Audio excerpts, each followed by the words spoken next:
State. Dan Weiler for the state. Good morning, Dan Herbert, on behalf of Jason Benny Dyke. Tammy went for Jason.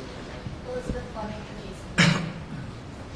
Okay, this is where we're supposed to have the hearing on the PowerPoint? Yes. All right.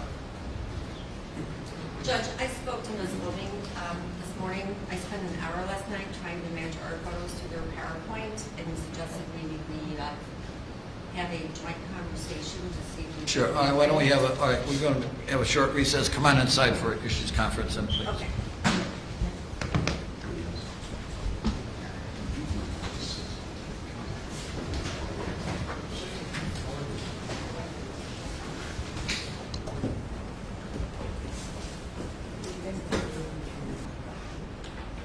All right, first off, we're going to go on the PowerPoint. We're going to have a discussion on that. I'm not waiting on the attorneys anymore, all right? We've got an important case, you should be out.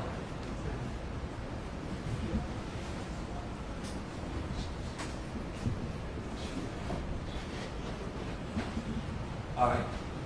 Court's in recess. So what do you think we're doing? You're supposed to be ready for the PowerPoint. You're just sitting there. Let me know when you get ready. I'm ready, Judge. How would I know? Just I'm ready.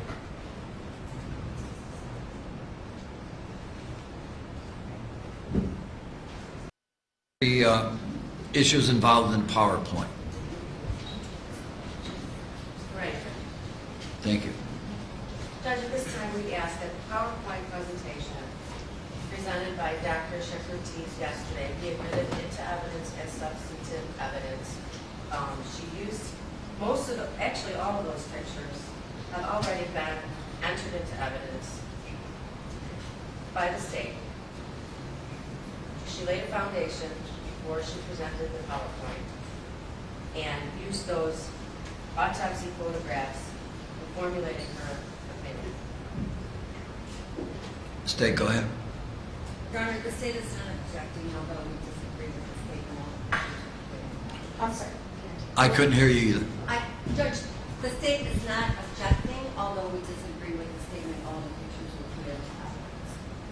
I appreciate the professionalism of this special prosecutor. So there's no question about the authenticity of the exhibits used in the PowerPoint, but the presentation was and the foundation wasn't that accurately laid, but in the interest of justice, I will strike the identification marks as a demonstrative piece of evidence and admit it in as a piece of real evidence. And thank you, State. All right. Thank you. All right. Is there a number on that?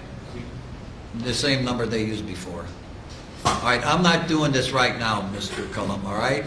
You can ask the attorneys. It was. All right. Listen. Sit down and let's move on. Elizabeth, come on.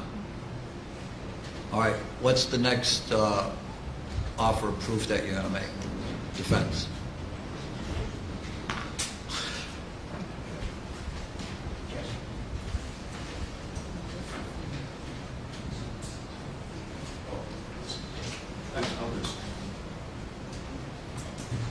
Judge, we would like to make an offer of proof regarding the introduction of evidence of the use of a CTA card that was found on the person of Laquan McDonald when he was taken to the hospital.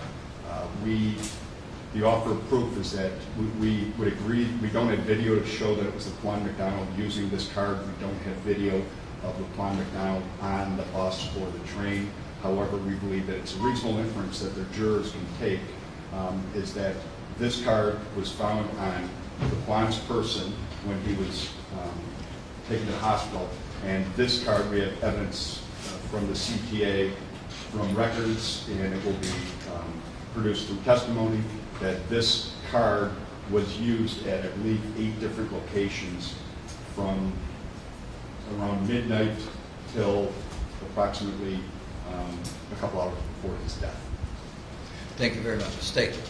Your Honor, we're objecting. First of all, there's no way to determine who used this card. But more importantly, Judge, this card and the activity on the CTA records that we have received was last used September 25th of 2015. So that's almost a year after Laquan McDonald was killed. Ms. Ross, could you, again, just reiterate the date of this incident that's before this court so people have some perspective about how long that this card was used after the death of Laquan McDonald? Yes, Your Honor. Laquan McDonald was killed on October 20th of 2014. 3 months after his death, approximately, there was a CTA card supposedly inventoried. We don't know where that card was received from, when it was inventoried. There's been no foundation that it went to the morgue with the body of Laquan McDonald. And as I'm sorry for interrupting. Then this CTA card was inventoried sometime around in January or February of 2015, is that correct? That's correct, Your Honor. And then again, it was used after Laquan McDonald was dead in September of 2015. That's correct, Your Honor. Thank you. Okay, So good. we believe that it's not relevant. They cannot establish a nexus to the usage of this card by Laquan McDonald. And if they cannot establish that nexus, it's irrelevant and should not be admitted. Thank you. Defense. Just briefly, Judge. I don't know this for sure, but I believe that we can show. What? No, please, just tell me what you do know, all right? What we know is that this card was inventoried, I believe it was December 2014, but Ballparks, nonetheless. don't worry about the exact date. Nonetheless, we can show that this card was inventoried. We can show a proper chain of custody for this card. Now, that's something in dispute. First of all, the card was retrieved allegedly from Laquan McDonald at Mount Sinai, is that correct? Yes. But nobody knows who retrieved the card. I'm sorry, Judge. Who was the one that got the CTA card from Laquan McDonald at Mount Sinai Hospital? That's very unclear. Thank you. That's unclear, but we believe that we will be able to show that, we know that we can show that the Chicago Police Department went and retrieved this card from... Maybe they would be able to explain how somebody used it after it had been inventoried and over at property recovery. I think our CPA expert can... speak No, to that. CTA experts have nothing to do with the Chicago Police inventory process and evidence of property. Right, but I believe that the CPA expert can show that this card wasn't used. It was a duplicate card that was reissued. Well, you subpoenaed the material. Did it say it was a duplicate card? I don't believe we've looked into that. Okay, fully that's at this time. that's not that material, but go ahead. And that's all, Judge. Thank you. The situation has, and we had an issues conference on this, a CTA card was recovered from Laquan McDonald at Mount Sinai Hospital, but there is no evidence who recovered it. Certainly it was given to the Chicago Police Department and inventoried by a detective.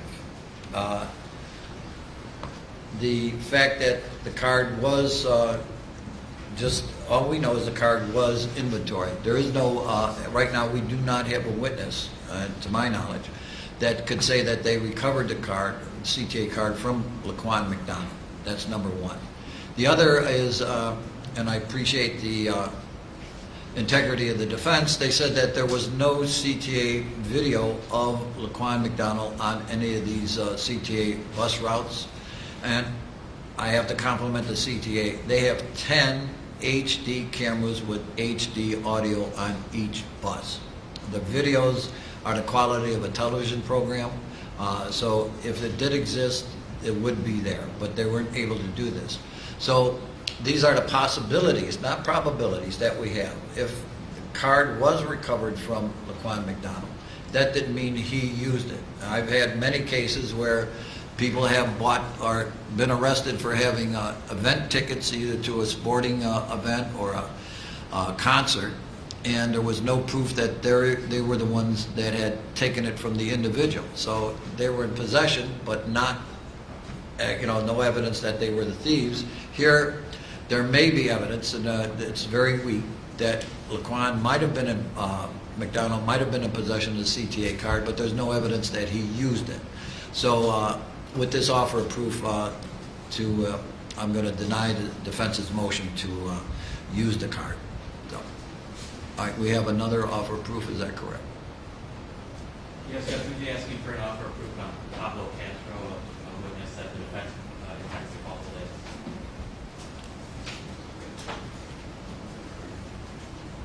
Do you need some time? Can I have 5 minutes? Absolutely, sure, no problem. All right. All right, we'll be in recess for 5, unless we have something else? Judge, just a housekeeping matter. Sure. To figure out what you prefer. We had 2 witnesses that we're prepared to go with that are going to be very brief. And then we have a video expert who I think we told to come at 10:30. So I just want to let the court know if you want to take an early lunch or just give us a few minutes to speak to our video expert before we bring him out here. I would prefer to give you the adequate time that you need, so that we will break for lunch. Do we, can we order earlier? Oh, okay, good. Right. All right, so how about this? Mr. Ruger, could we go forward with the asking decision by committee, which I never do? All right, can you put your lynchment witnesses on there, Mr. Herbert? Yes. And then Mr. Ruger can prepare for the offer proof. Yes. Outstanding. All right, bring the jury out, please. All right, for the jury. This time, defense, call your first witness of the day. Defense diplomatist, Randazzo. Watch your step and maintain and face the clerk. Do you solemnly swear or affirm that the testimony you're about to give before this honorable court and jury shall be the truth, the whole truth, and nothing but the truth, so help you God? Yes. Thank you. Have a seat. Thank you. The microphone's live, the seat's adjustable, so pull your chair up to the mic, speak into the mic. Everybody will be able to hear your testimony and would be greatly appreciated. So thank you. Proceed, Mr. Herbert. Thank you. Good morning. How are you? Good. Good morning. Good morning. Please introduce yourself and spell your last name, please. My name is Gina Randazzo, Randazzo. And Ms. Randazzo, by whom are you employed? Cook County Juvenile Probation. And what is your duty assignment with Cook County Juvenile Probation? Well, currently I'm a juvenile probation officer. And just generally, what are your duties as a juvenile probation officer? Well, I work weekend holiday court now. Okay, very good. And how long have you been employed by the Cook County Juvenile Court? 18 years. Okay. And I want to direct your attention to Laquan McDonald. My question is, did you know Laquan McDonald? Yes. And in what capacity did you know Laquan McDonald? I was his probation officer. Okay. And as his probation officer, what were your duties? To ensure that he was following his probation order, anything that was on his probation order at the time. Okay. And were you Laquan McDonald's probation officer up until the time of his death? Yes. And do you know whether or not Laquan McDonald had a court date shortly after his death? Yes. And do you know when it was? I don't recall. Within days? Yes, within Okay. days. If I can direct your attention to August 23rd, 2013, were you in court with Laquan McDonald on that day? Yes. And can you please tell the ladies and gentlemen of the jury what, if anything, happened on that day? Well, the outcome of that court date was the judge took him into custody. Okay, the judge took Laquan McDonald into custody? Yes. Okay, and what happened when Laquan McDonald was taken into custody? He became very upset, and he became combative with sheriffs. Okay, when you say combative, was he physically aggressive towards the sheriffs? Yes. And these were sheriffs in uniform? Yes. And these were sheriffs that were assigned to the courthouse? Yes. Okay. And what, if anything, happened after Laquan became combative with these sheriffs? Well, the sheriffs took him out of the courtroom and brought him into lockup.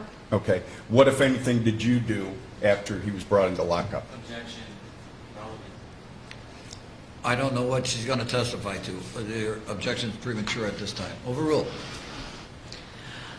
Well, the judge was concerned about him, so she wanted to make sure he was okay, just because he was combative with the sheriffs. So I did go with the judge into the lockup area, and he just told the judge that the sheriffs had punched him in the dick. So Okay. And what, if anything, did you do after that? I had him drug tested. Okay. And did you learn the results of that drug test? Objection. She can answer whether she learned the results or not, but she's not going to say what the results are. All right, so overruled at this time. Did you learn the results of that test? Yes. Okay. And, okay, I want to direct your attention again to a different date now, on February 20th, 2014. Objection, Judge, may we approach? Certainly, all right.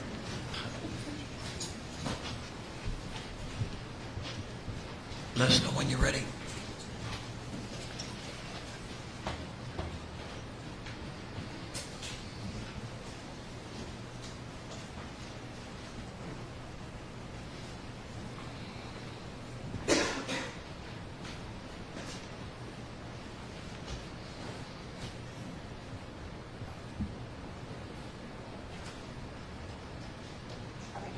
Thank you. Mr. Herbert, go ahead. Ms. Randazzo, I have no further questions. Thank you. State.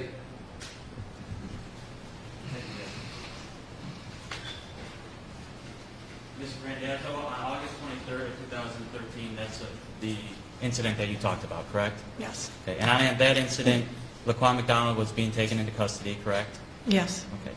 And when that happened, he pulled his arms away, correct? I don't remember. So you don't remember what he did? I just remember him becoming aggressive towards the sheriffs. Okay. Do you remember previously testifying regarding this incident in this case? Yes. Okay.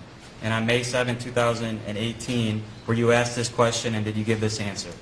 So other than him throwing his arms up because he doesn't want to be restrained, you didn't see him do anything else physically in the courtroom that you recall? Your answer, no, that I don't remember. That was your answer, correct? Yes. And Jason Van Dyke wasn't present during this incident, was he? No. No further questions, Your Honor. Mr. Herbert. Thank you very much. Thank you. Defense, call your next witness, please. Judge, I believe that's the one that we gave an offer of proof on. We'll call, do you have somebody else though, right? No. Okay. All right, ladies and gentlemen, we're just going to take a short recess at this time, just while you bring our wonderful people back to the jury. All rise for the jury. All right, will everybody please be seated? Is Mr. Ruker ready? No, I thought you had other witnesses, though. We have the one that we were due at the lunch, but CPA, you can't call that person, so. He's not here, or she's not here. The CPA person's here, but I think your ruling is. Okay, thank you. No, I appreciate that. Thank you for clarifying that. See how Mr. Ruker is then?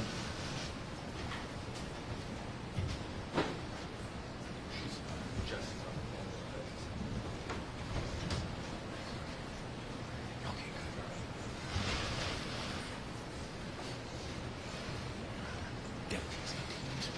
good.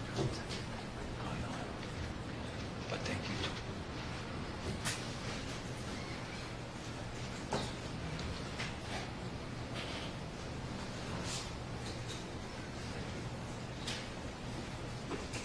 All right, anybody chewing gum in my courtroom, stop it, all right? And the ones that are have just been panned by the TV camera, so. I appreciate that.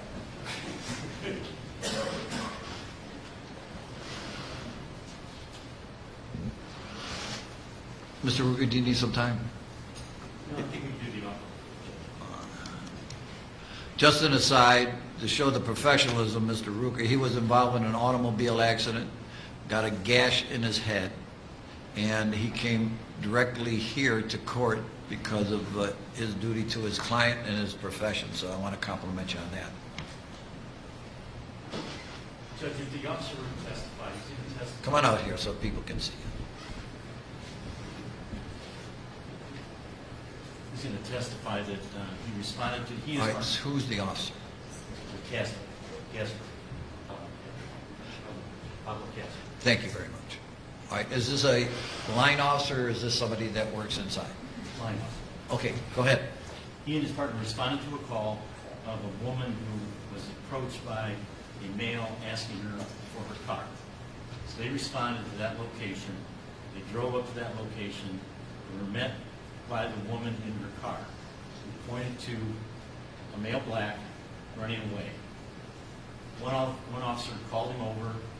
When he called him over, male black took off running. This officer was in the car. He drove up to stop him. They stopped him, detained him. The woman came up in the car and said, forget about it. I just want to go home. I want to be safe. She went home, or she left. They let him go, toured the area for a few times around to make sure everything was okay, and that was it. He can only identify the guy by the way he looks. Well, I need a little more information. Can he say that that young man was Laquan McDonald? He's going to be under oath, and it's an easy question to answer. I don't think he can. I appreciate your candor. State. Your Honor, the information that we have on this incident was generated by the FBI at 302. This officer did Nobody knows what a 302 is. a report for the FBI, essentially a police report. And he essentially says, and I think he understands the consequences of lying to the FBI, that they were called for essentially what was a suspicious subject, that they spoke to this individual in the car, that she told them, quote, the subject did nothing wrong, that they did apprehend this individual who they weren't able to identify, and they said since no crime was committed, the officers did not identify the subject or even generate a contact card. And so there's nothing that this witness will be able to tie to Laquan McDonald. There is no, certainly any lynch material in there. It's essentially that nothing happened, that he had contact with a police officer and they can't even identify that it was Laquan McDonald. And so we would ask that it be barred. Mr. Rooker. Judge, I think if Patterson testifies, we can certainly link it. If who testifies? The woman who called the police. The police Have you officer. subpoenaed her? Yes. Okay. But our fear is that they're backdooring this. They're going to get out from the police officer all this stuff, the jury's going to hear it, and then I don't think they know what Patterson's going to say, because I think Well, here's my question. Were the police there at the time of this initial encounter? No. Then they don't know what happened They were personally. Yeah, but I mean, being called doesn't mean that, so they had no personal observation of this encounter with the young lady? No. Okay. So under these circumstances, the lady said that there was, the police said that there was no crime committed. The lady said she didn't want to go on. This is some kind of encounter. The police didn't make a contact card out either? No. Oh, God. Okay. All right. Under these circumstances, I find that this is not lynch material, so you will not be allowed to put on Officer Pablo. All right. What we're going to do is take a 10-minute break at this time. Thank you. Court's in recess. Thanks, Jim. Appreciate that. Watch your step and remain standing, face the clerk. Raise your right hand. Do you solemnly swear or affirm that the testimony you're about to give before this honorable court and jury shall be the truth, the whole truth, and nothing but the truth, so help you God? I do. Thank you. Have a seat. The seat's adjustable, the microphone's live, so pull your chair up to the seat, up to the mic, talk into the mic, everybody will be able to hear your testimony, and would be greatly appreciated. Proceed, Mr. Herbert. Thank you, Your Honor. Good morning, sir. How are you? I'm doing well. Good morning to you as well. Thank you. Would you please introduce yourself and spell your last name? My name is Jason Fries. Last name is spelled F-R-I-E-S. And Mr. Fries, how are you employed? I am CEO of 3D Forensic in San Francisco, California.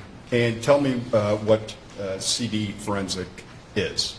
3D Forensic is a forensic technology company that specializes in video reconstruction, laser-based photogrammetry, laser-based analysis. We also do a lot of nighttime analysis and forensic animations. Okay. And how long have you been the CEO of this company? I've been CEO of this company for approximately 6 years. And prior to that, did you work for this company?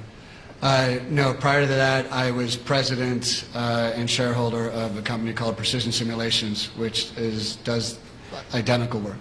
Okay. And for how long have you been in this area of video reconstruction? Since 1990s, wow, I'm getting old, 21 years. Okay. And how about your educational background?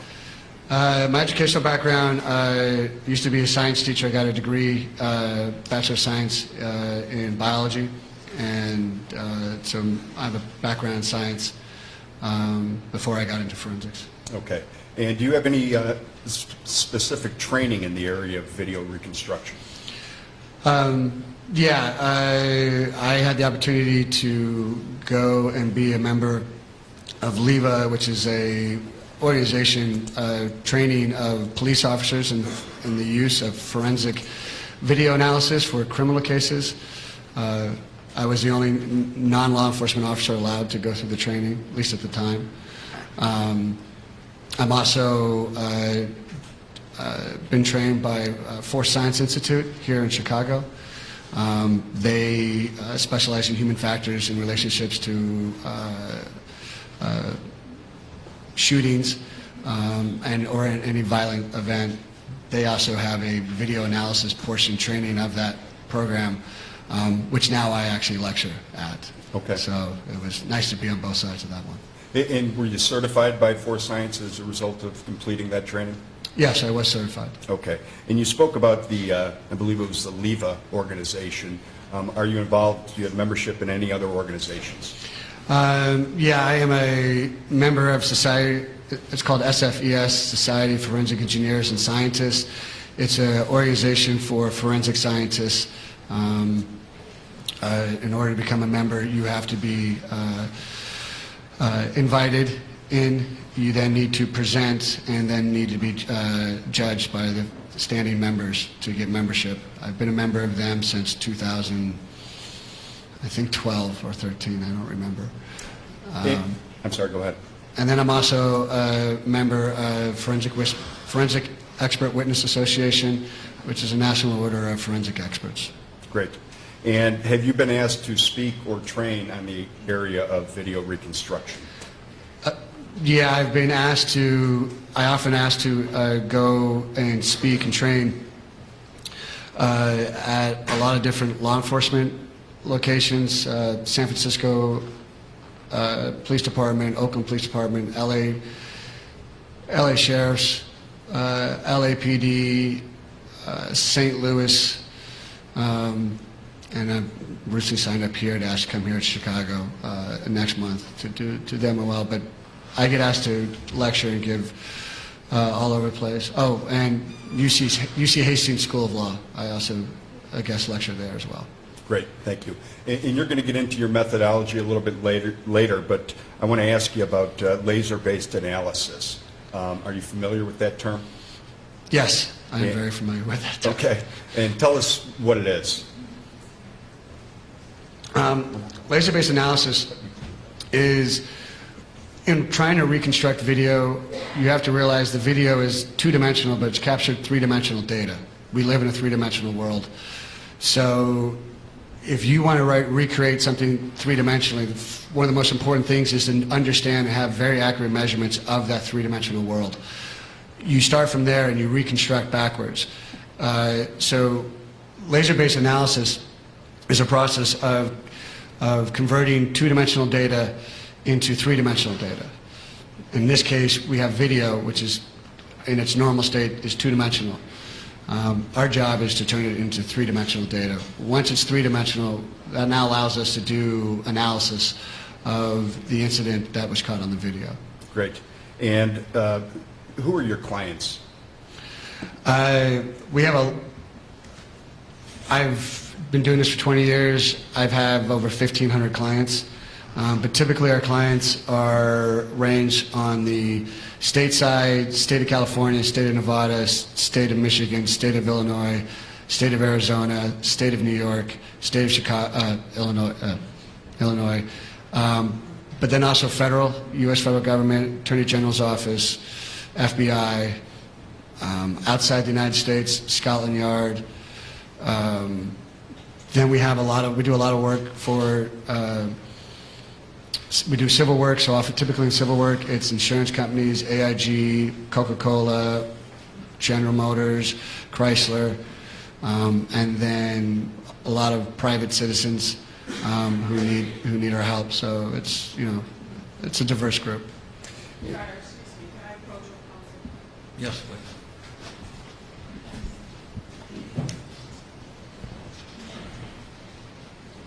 Do you want a recorder? Yes. Fine.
Ladies and gentlemen, we're going to take a short recess at this time.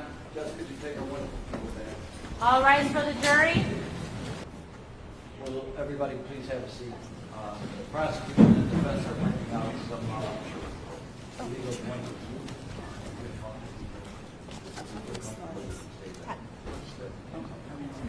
And we've been using it ever since. And since you started essentially using this laser methodology, have other companies started to utilize this in court? Yeah, I mean, once this got admitted into court and got noticed, a couple years later, all of a sudden, law enforcement started coming to us and asking us about it, asking us to train them. Then the actual company that makes this scanner, in this case we use what's called a Leica scanner, they came to us and asked us to train them on using their equipment for forensic purposes. Now, 20 years later, every single laser scanning company in the world has a forensic division, and I can't think of a state that doesn't use this. The FBI, Scotland Yard. This technology was used on 9/11 on the Twin Towers. So it's now basically as common as using a flashlight or a tape measure or anything of that nature. It's just become the standard now. Great. And you mentioned your clients. I'm not sure if you mentioned it, but have you ever utilized your technology for the United States military? Yes, we were asked to go and do laser scan-based analysis on a possible murder charge in Kuwait. And have you consulted, or strike that, you've obviously consulted on cases. Let me ask you, approximately how many cases have you consulted on, legal cases? Legal, those are the only cases I've worked on, but approximately 1,400 to 1,500. And have you testified in court in any of those cases? Yeah, although a lot of our cases we're asked to do analysis, so we don't testify in all of our cases. But I've lost count how many times I've testified, but it's probably around 100 or so. And in those cases in which you testified, were you accepted as an expert in the area of video reconstruction? Yes, I've been accepted in all those cases. And at this point, Your Honor, I'd ask that Mr. Freeze be accepted as an expert in the area of video reconstruction. State any voir dire? Thank you. All right, Mr. Freeze is qualified to testify as an expert in the field of video reconstruction. Proceed, Mr. Hurd. Mr. Freeze, you have been retained by us, the defense in this case, correct? That is correct. And we've obviously paid you as well, correct? That's what my accountant tells me. Okay. Do you know, as you sit here today, how much we've paid you? Honestly, I don't. Okay. I don't either. So, at this point, I'd like to get into your PowerPoint, and if you can just give us a brief overview of what your PowerPoint is. Sure. So, in this case, we were asked to do analysis and we put together a presentation that demonstrates our findings. This PowerPoint is simply just to demonstrate and make sure that you understand, what went into the recipe, what happened to make the final analysis. I find this to be a lot easier than me trying to draw, because I can't draw. Okay. In the final analysis, which we're going to get to in a few minutes here, but that's an animation that you created in this case, correct? That is correct. Okay. If you can tell us what the first slide depicts. Sure. So this slide is, we've talked about, laser scanning. I'm sorry, are you going to label this? Yes, Judge, we'll make this defense exhibit number 9 for identification purposes only. So Go ahead. we discussed earlier about laser-based technology. This first slide is basically an image of what laser scanning looks like. On the left side of the screen is a screen snap or a screenshot of the laser scan. We went out to the incident area about 2 years ago, and by using a laser scan, what laser scanning does is it uses a beam of light to send out a beam of light. It hits an object, that beam of light comes back, and then the scanner calculates how long it took for that beam to go out and back.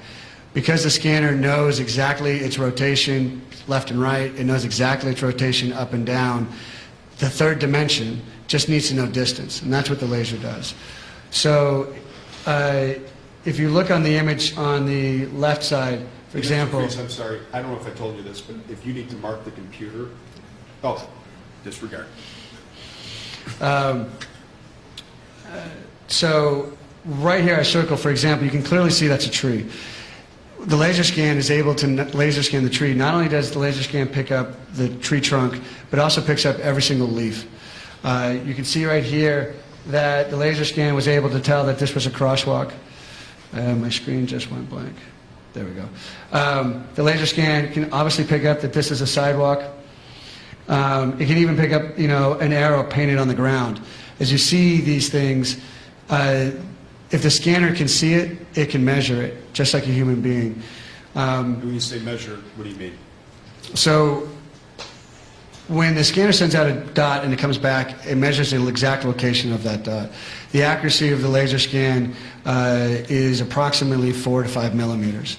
So every dot it hits, its accuracy of where exactly that dot is in 3D world is accurate to within, an eighth of an inch, basically. But with the scanner, what's great about the scanner is it will take over 1 million points of data a second. So every second, it is collecting 1 million data points. So just like a photograph when we were kids, in a newspaper, I know maybe people haven't seen those in a while, but if you held up a magnifying glass to an image in a newspaper, you would realize it's really just a bunch of dots. Laser scan's almost the same exact way. It looks like, if you look at this image, the details of everything are very clear, but if we zoomed in really, really close to it, you would see it's really just a bunch of tiny three-dimensional dots. What's great about this is once we go to the scene and laser scan, when we come back into our lab, we can now analyze that entire scene inch by inch if we need to. I always say it's like going out to the scene, grabbing it, picking it up, and bringing it back. And so and I can't tell you, we've probably literally digitally walked through this scene and analyzed the scenes for 2 years now. And the laser scan allows us to visit it over and over and over again. When you said a scene that you've analyzed for 2 years, you're talking about the crime scene in this case? Yes, in this case, the image on the right here is, if you start over here, this is the location, or near the location where Mr. McDonald was first seen on video. So we started laser scanning, going down the street, This is the general path. So we felt it was important to laser scan the entire path, including the Dunkin' Donuts is over here, the Burger King is right here. So we went and laser scanned every single thing we could, because when you do your analysis, you never know what is going to be important and what isn't. So you try to crap everything. Okay, great. And I'm showing you now the second screenshot. And can you tell us what that depicts? Sure. So when we were out there at the scene, and we did this laser scanning about 2 years ago, just before Thanksgiving, we also flew a drone over the area. The importance of the drone is we like to take what's called a belt and suspenders approach, which is the scanner should capture everything, but in case the scanner was blocked, in case for some reason one building was blocking the view of another building, or there was something that was important, the drone is a great way to capture data from the sky. So again, when you're going to do scientific analysis, you want as much data as you possibly get. So while we went on a laser scan, we also flew a drone and captured aerial photographs, which allowed us to analyze locations very well. Great. If we can move on to the next photo, and if you can explain to the ladies and gentlemen of the jury what this photo depicts. Sure. So once you have a 3D data, the next thing to do, if we're going to recreate this situation three-dimensionally and analyze it three-dimensionally, we need to make a three-dimensional world. Basically, we need to recreate the world in our computer. So the next step is to make a 3D model from all the data we captured. And when you talk about the world, you're talking about the world being the crime scene in this case. Yeah, and from our analysis point, the world's very small. In our analysis, the world is the only part of the world we care about is maybe 5-6 blocks, whatever exactly was. So over here, this is all 3D model in our computer. It's matter of fact, if anybody's ever seen Toy Story or Monsters Inc. or things, they do the same thing. They'll make a 3D world and put their 3D characters in it, and then they'll do their animation. It's the same technology. Is you got to build the world first. So again, this is the Dunkin' Donuts. This is the Burger King. This is the path that we see in the video, and this is the incident area. So again, in order to do our analysis, we need to have an accurate 3D model of everything. This is just a close-up vision. For example, over here, that's the Burger King. That's the Dunkin' Donuts.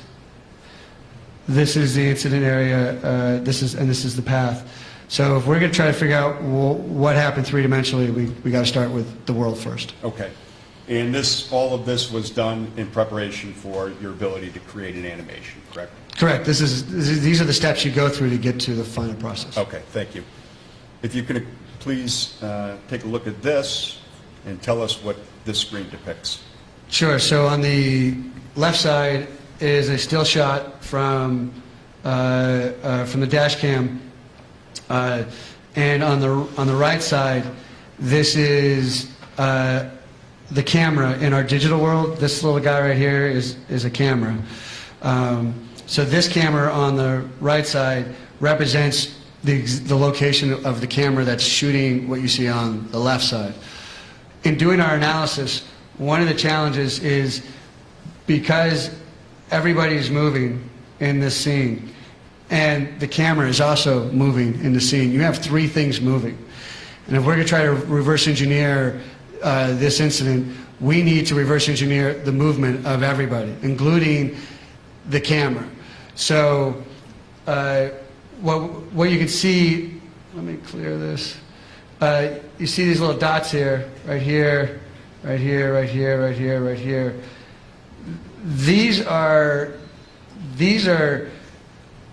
3D data points. Because we went out there and laser scanned the area, we know exactly, for example, we know exactly where this arrow is, we know exactly where this only sign is, we know exactly where all these things are located.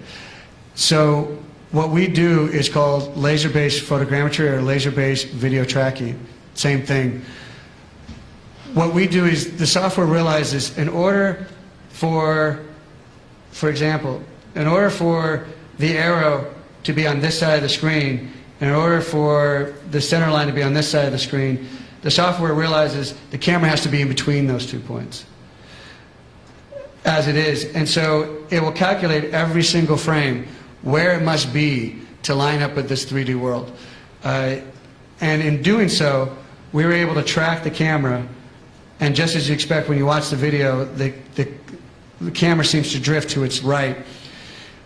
Our analysis was able to track that. So our end result is we now have the camera that captured the data.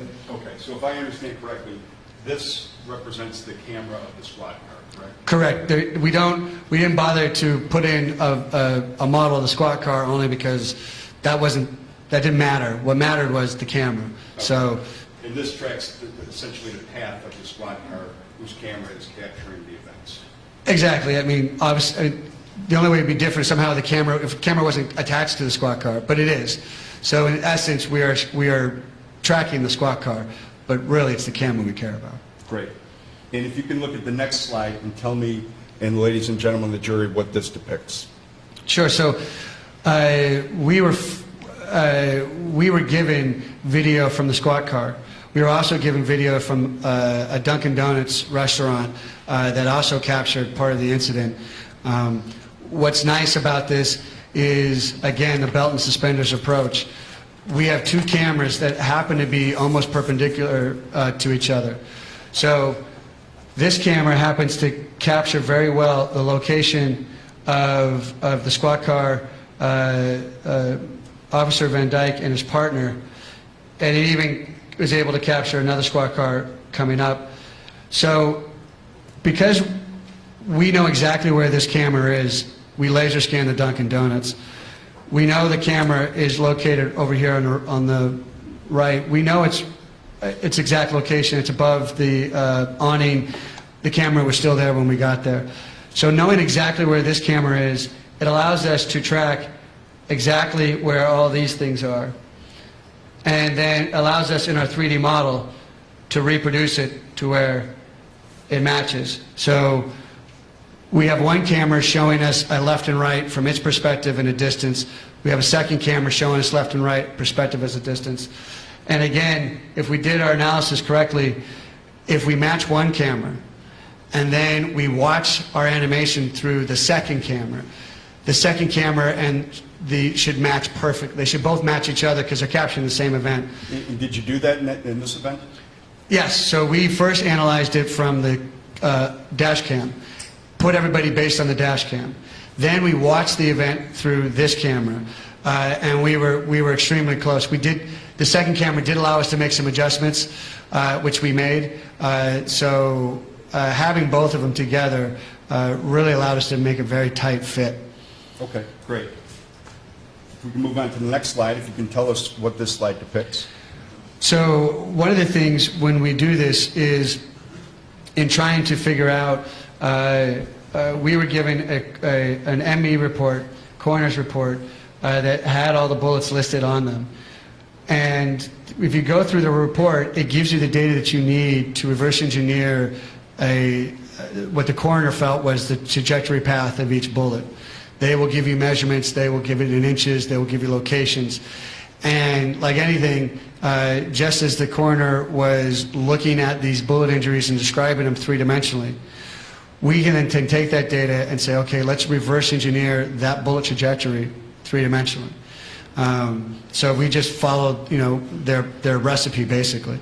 So this image in the center just demonstrates that the trajectory paths of the bullets. We're aware that there were 16 bullets fired. We did our best to analyze all 16 of them, and we did a trajectory analysis on all 16 of them.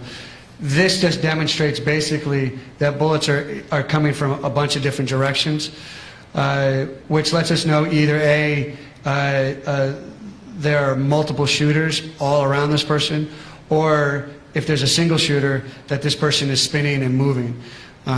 Because this happened to be captured on video, we didn't have to try to figure that out. We already knew. The video really made our job a lot easier to do this. But that's basically it. We have to now, just as we have to create the world three-dimensionally, we have to create the people involved three-dimensionally, and we have to create the bullets three-dimensionally. Great. And you talked about how you consulted the medical examiner's report. In addition, you also consulted with our pathologist, Mr. Tees. Is that correct? Yes, Dr. Tees, after we did our analysis, we did all bullet trajectory analysis for all 16 bullets. We then gave our work to her for her review. She reviewed it, actually made some adjustments based on her expert opinion. We then incorporated those adjustments. So, yeah, this was definitely a team effort working with her. And that's how you normally conduct these analysis as well? You conduct, or you consult with pathologists or review reports? Yes, I mean, in all these cases, I am not a medical examiner, so I rely on their expertise to make sure that we work together to accurately represent their opinion as well. Okay, thank you. I just put another slide on the screen, if you can explain what that slide represents. Sure, so once we have a 3D model of the world, once we have a 3D model of the people involved, once we have a 3D model of the cars, now our job is to put them all in together and make sure they match the video. So in here, what we did is, if you see here on the top view, we have in here the path of the squad car, or the video that was using. That allows us to match exactly where, in this case, Mr. McDonald was, where Mr. Van Dyke was, where his partner was. Then, once we put all these together, our next job is to go, okay, we have all these bullet path travels from the coroner report. Now the step is, when do those bullets line up with the video? And when do they line up between Mr. McDonald and Mr. Van Dyke? That's the final step, because when all of those things line up, that tells us that is when that bullet was fired. Okay. And then if we can look at the second to last slide here, what does this slide depict? So one of the things that we often do in the situations we were told and we were aware of, we were given transcripts, 911 transcripts, and also transcripts of radio. I think a phrase common used was radio chatter between dispatch and the officers on the scene. So our next step was to, using the video, using everything we had, recreate the steps of all the officers as best we could, and recreate the steps of Mr. McDonald, and then put it all together in a final process. So the final process is track everything, make sure it fits the video, and that's the final step of our analysis. Thank you. And then finally, can you please tell what this screen depicts? Sure. So one advantage of creating everything three-dimensionally is often when you are working on these cases, the only vantage point that you have is the vantage point of a video. In this case, that would be a vantage point from a Dunkin' Donuts, a vantage point from one dash cam that was closest to capture the shooting incident. You also have a security camera capturing things before that. But you're stuck, whatever positions, whatever perspective those cameras in, those are the only ones you have. But when you recreate everything three-dimensionally, you're no longer stuck in those. You can now change the views. Because if it matches forensically to the video from that view, that means it matches no matter what view you pick or no matter what you choose. So now we can look at, for example, often people find to analyze an incident, top-down tends to be one of the most useful methods, because top-down gives you a good sense of distance between people, between objects, and then often people want to understand what was the view from a witness area or somebody else.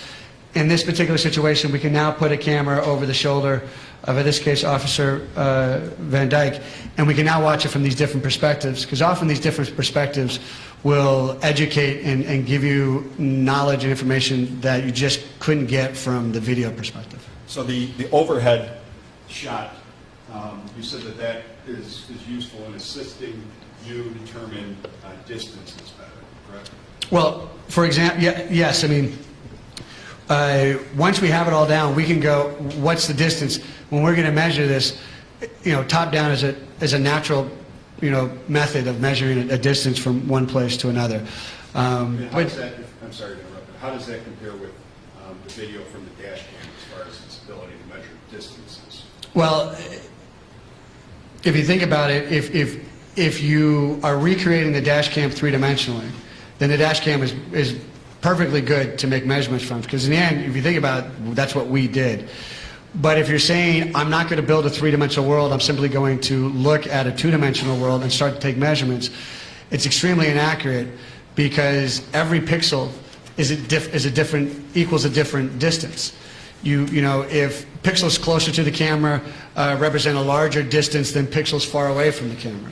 So you have no scaling issue, you have no scaling ability. You can try to get references by eye, maybe, but then again, those are all just kind of guesses, and I'm not big in the guesses. If you do it three-dimensionally, you match it, now you have a computer software that can go 7 decimal places and become extremely accurate measuring tool. Okay. So that's pretty much the difference. Great. And so all of those steps that you've just testified to, as explained by the 10 slides, all of those steps were utilized in your ability to create an accurate simulation of this event, correct? Correct. Okay. And that's the same methodology that that you use whenever you're doing an animation case? Yes, the approach we took on this case is exactly how we would do any case. Okay. And at this point, Judge, I'd like to mark as defense exhibit number 10, I'm sorry, and I would like to publish for identification purposes the video, in this case, the animation. I don't understand. Publish it for identification purposes? I'm sorry, for You want the demonstrative identification purpose. mark stricken Yes. and moved into evidence? Yes. I'm sorry, it's demonstrative evidence. Right. Right. No, Judge. All right, again, give me the exhibit number. 10, Judge. 10, all right. Been at 10. This is, ladies and gentlemen, this is demonstrative evidence. It will be used to help the expert explain the evidence in this case. All right. That'll be the order. The identification marks will be stricken. Okay. Be number 10. Go ahead. Okay, Mr. Freeze, what I'm going to do is have the video play through one time, and then I'll have you provide points on each clip, okay? Okay.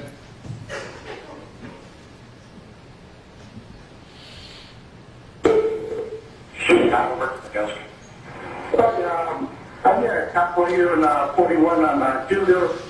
I have a fight you left for trucks. I have a guy right here that stole the radios. We will stop the police. Okay, thank you.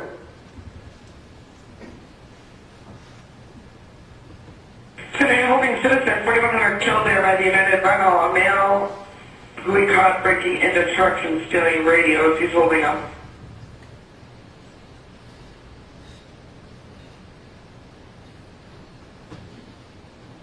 We're at 14. This guy can walk with me.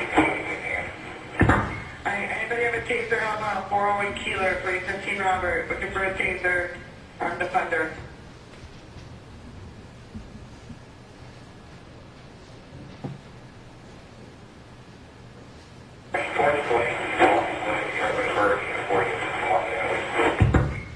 Walking towards west, eastbound Keeler, eastbound on 40th Street, being armed with knife.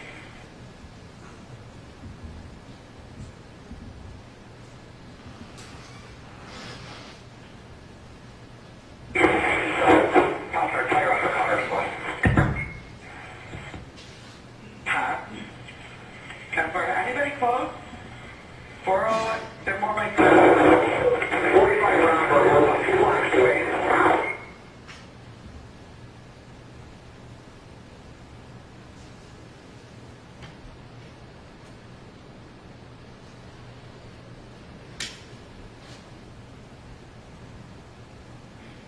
We're going to Bird.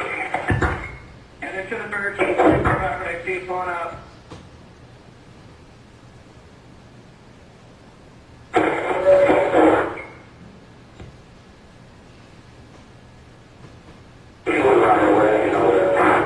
Two-one Robert, 10-4.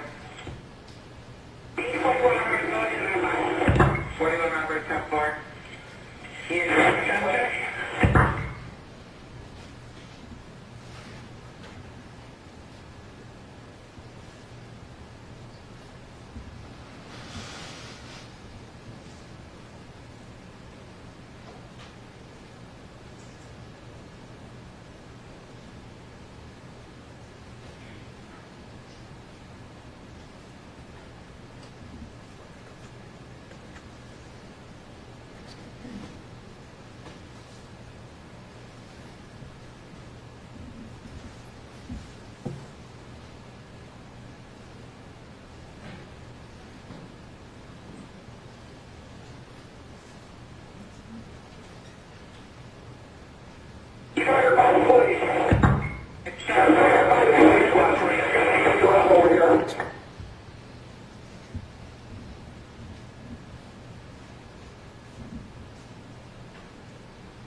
Okay, Mr. Freeze? Excuse me, turn the lights on, John. Could I have the attorneys over here? I need you, please. Thank you.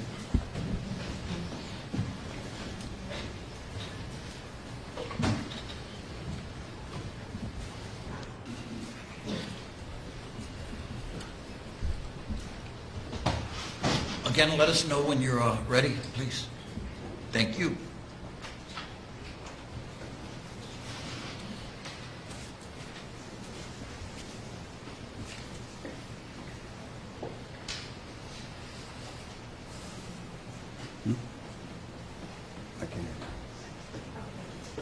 Thank you. Proceed, Mr. Herbert. Thank you. Mr. Freeze, I'd like to show you the first clip. If you could watch that and explain to us what that is depicting. Sure. So, I'm here at Council here in 41 on Julia. I have, I have a fight unit for trucks. I have a guy right here that installing the radios. We will set the police. Okay, thank you. All right, Mr. Freeze, that area, what does that depict? so that area that we're highlighting in orange, that is the location where a person called in claiming that somebody was stealing radios out of their trucks. So that's the address that they gave, and so that's the truck yard. So that's our understanding where we were asked to start our analysis from. Okay, thank you. Today, holding citizen, 4100 killed there by the United Rental, a male who we caught breaking into trucks and stealing radios. He's holding them.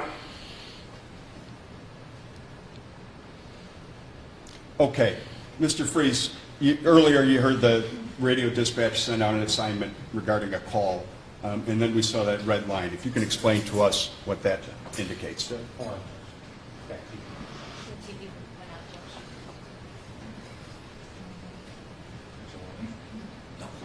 Back TV is display's not working.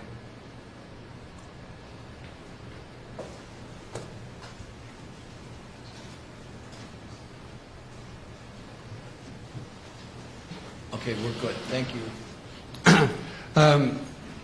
Based on reading the reports and everything, the red line represents the general path, understand path of Mr. McDonald as he left that area and headed towards, towards like the Burger King. Okay.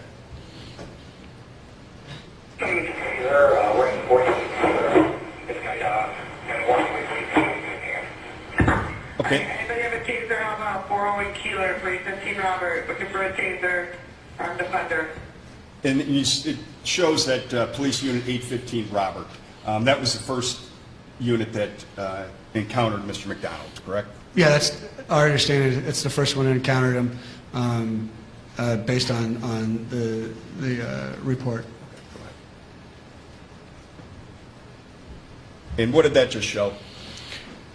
Here is a location where they talk about how they were following behind him, and there's actually security video that demonstrates it actually sees him walking behind him. So this is where the location where it's our best understanding of where McDonald was first captured on video. And you went to that area, correct? Yes, we went to that area. That immediate area, you would agree with me, is an industrial area? More industrial than residential, I guess? Oh yeah, it's definitely an industrial, very industrial area. Okay.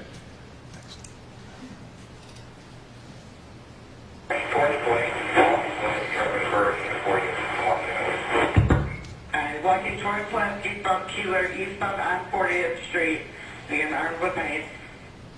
Mr. Freeze, this street up on the top, is that Pulaski? Is that your understanding? Yes. Okay. And what else does that clip show? This clip shows that Police Unit 815 pulled up behind him and was, I don't know, usually pursuing him, I guess, slow pursuit. Okay. And then this clip. So yes, this is the video, the security camera, where it captures him walking away from the officers up the street towards, the Burger King and the intersection up there. And then the following clip, we'll let it play out.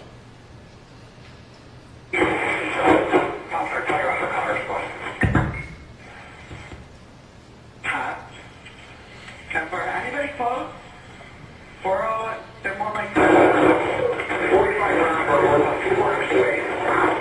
And Mr. Freeze, we saw two lines being advanced further east. What do those lines represent? So one of the lines represents Mr. McDonald walking. The other one represents the squad car. We don't know exactly where the squad car got its tires popped. No one gave an exact location. We just know it has to be somewhere in this block. So that generally represents the path of the police officers and the one, following them. And the blue path would be the police officers, correct? Correct. And the red would be Laquan McDonald? Correct. Okay. And what did that clip just show? This has showed at some point in time, we actually now see Mr. McDonald, getting up to the entrance of the parking lot of Burger King. Okay, and what I'm pointing at up here in the top right of the screen, is that Burger King? Yes, it is. Okay.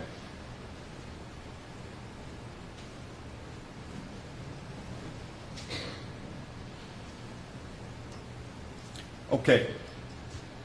Mr. Freeze, we see another vehicle enter here, is that correct? Yes. What does this show?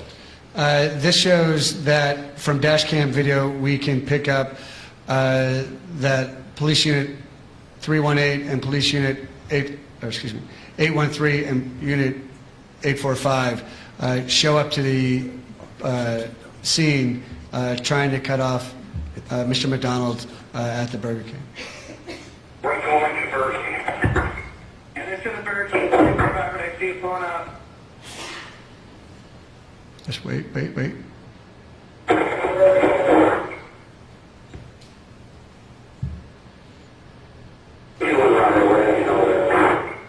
Robert, 10-4. 41 Robert, 10-4.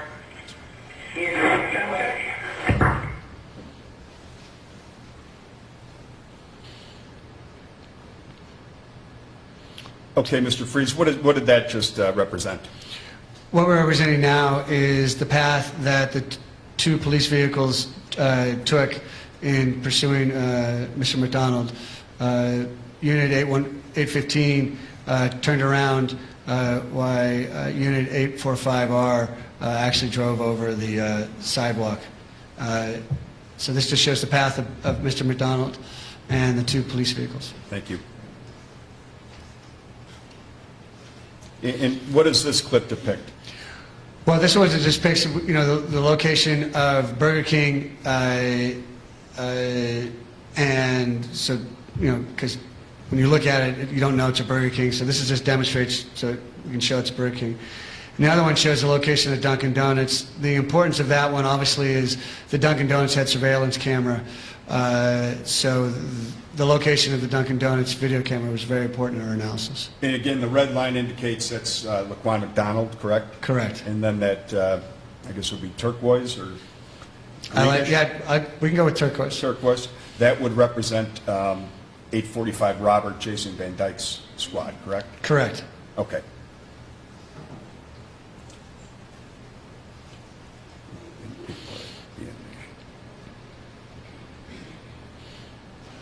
Okay. So if you can hit that replay again. I'm sorry. So one of the things we noticed here in our analysis is doing the video analysis. This is when we see his hand come up, and from our analysis, looks like when the knife was released or brought out. And that's Laquan McDonald, obviously, correct? Yes, that's Mr. McDonald. Okay.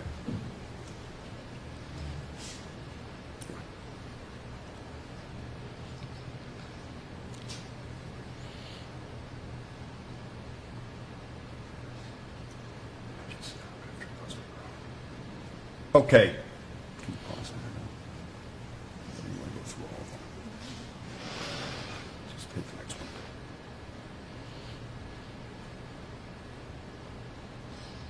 Hit the next one.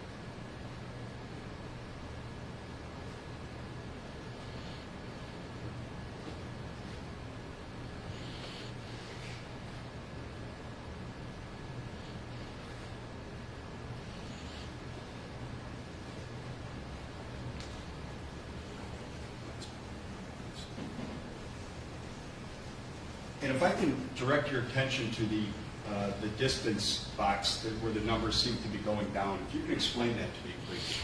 Sure. So in our analysis, when we recreate everything three-dimensionally, we now know where everything is. And one of the things that we were asked to do was find out what were the distances between Mr. McDonald and Mr. Van Dyke. So that number up in the corner represents the distance, and this is center of mass to center of mass. So that number represents the distance between the two. Okay, so when you say center mass, it doesn't account for having the outstretched arms, correct? Correct. Okay. And the video shows, Mr. McDonald, you would agree with me that it shows him closing the distance on Mr. Van Dyke? Objection to the form of the question. Rephrase, counsel. You would agree with me that... I'm sorry, rephrase, you agree with me.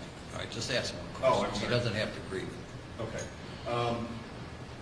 The counter that shows the distance and the distance going down, that indicates that Laquan McDonald was closing the distance on Jason Van Dyke right before he fired. Correct? Objection, Judge.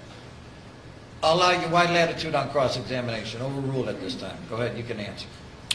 Yes, our analysis demonstrates that Mr. McDonald was getting closer to Officer Van Dyke up until the time of the shooting.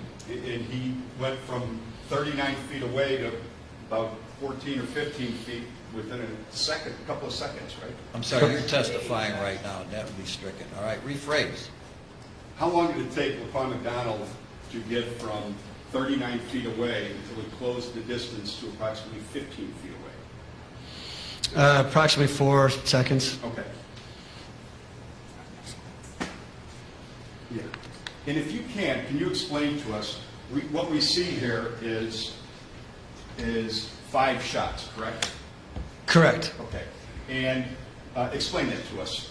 What does that represent? Sure. As we understand, in this particular case, the coroner report listed 16 bullet wounds. We analyzed all 16, and our job was to try to find out, once we analyzed them, which one of these bullets could we possibly recreate and find out when they happened. After doing this for as long as I have, I like to take the approach of being conservative. I don't want to make an assumption that could be either way. So although we only show 5, we're not trying to indicate in any way that there was only 5 shots. This is us simply saying out of the 16, these are the 5 that I know that the location of when they were fired based on the forensic evidence and the forensic analysis. So there are certainly other shots, but these are the 5 that I feel most comfortable with. Okay. And so if I'm clear, you're not saying that there was simply 5 shots that were fired at the point at which Mr. McDonald is depicted on your video standing upright? Correct. Okay. And the first shot, and I believe you have it labeled as shot number 2, that's a shot to the right chest? Well, actually, I think we have shot 4 as the number 1 shot. You're right. I'm sorry. Shot number 4, and when you refer to shot number 4, what is that reference to, shot number 4? Sure. The coroner, and this is common for ME reports, they will start with injuries. They'll start at the top of the head. Judge, you know what is common, Judge? He has no knowledge of that. He's not a medical examiner. I'll allow you wide latitude on cross-examination. It's in the record that Dr.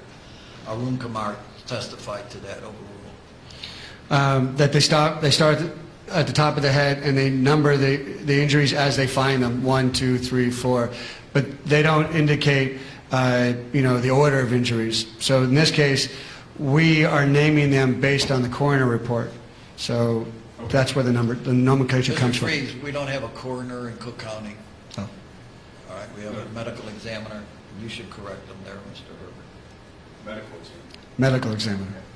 And then the first shot that is depicted is shot number 4, and then the next shot is shot number 2, and that is a shot in the left side of the neck. Is that correct? That is correct. Okay.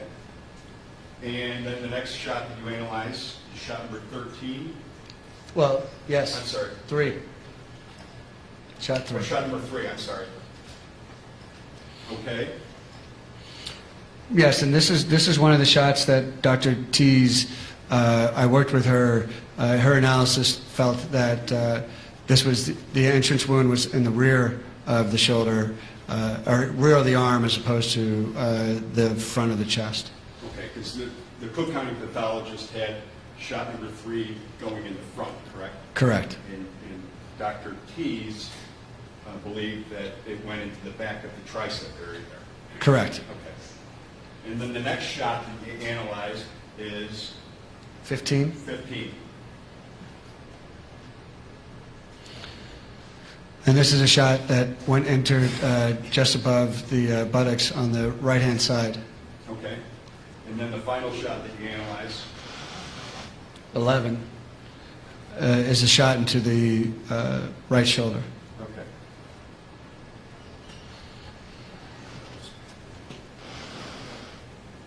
Wait, then one moment, please, Judge.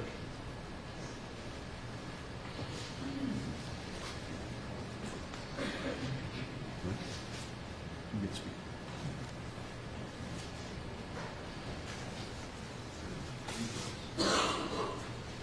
Judge, I have nothing further. I'll turn it to the witness. Thank you. Thank you.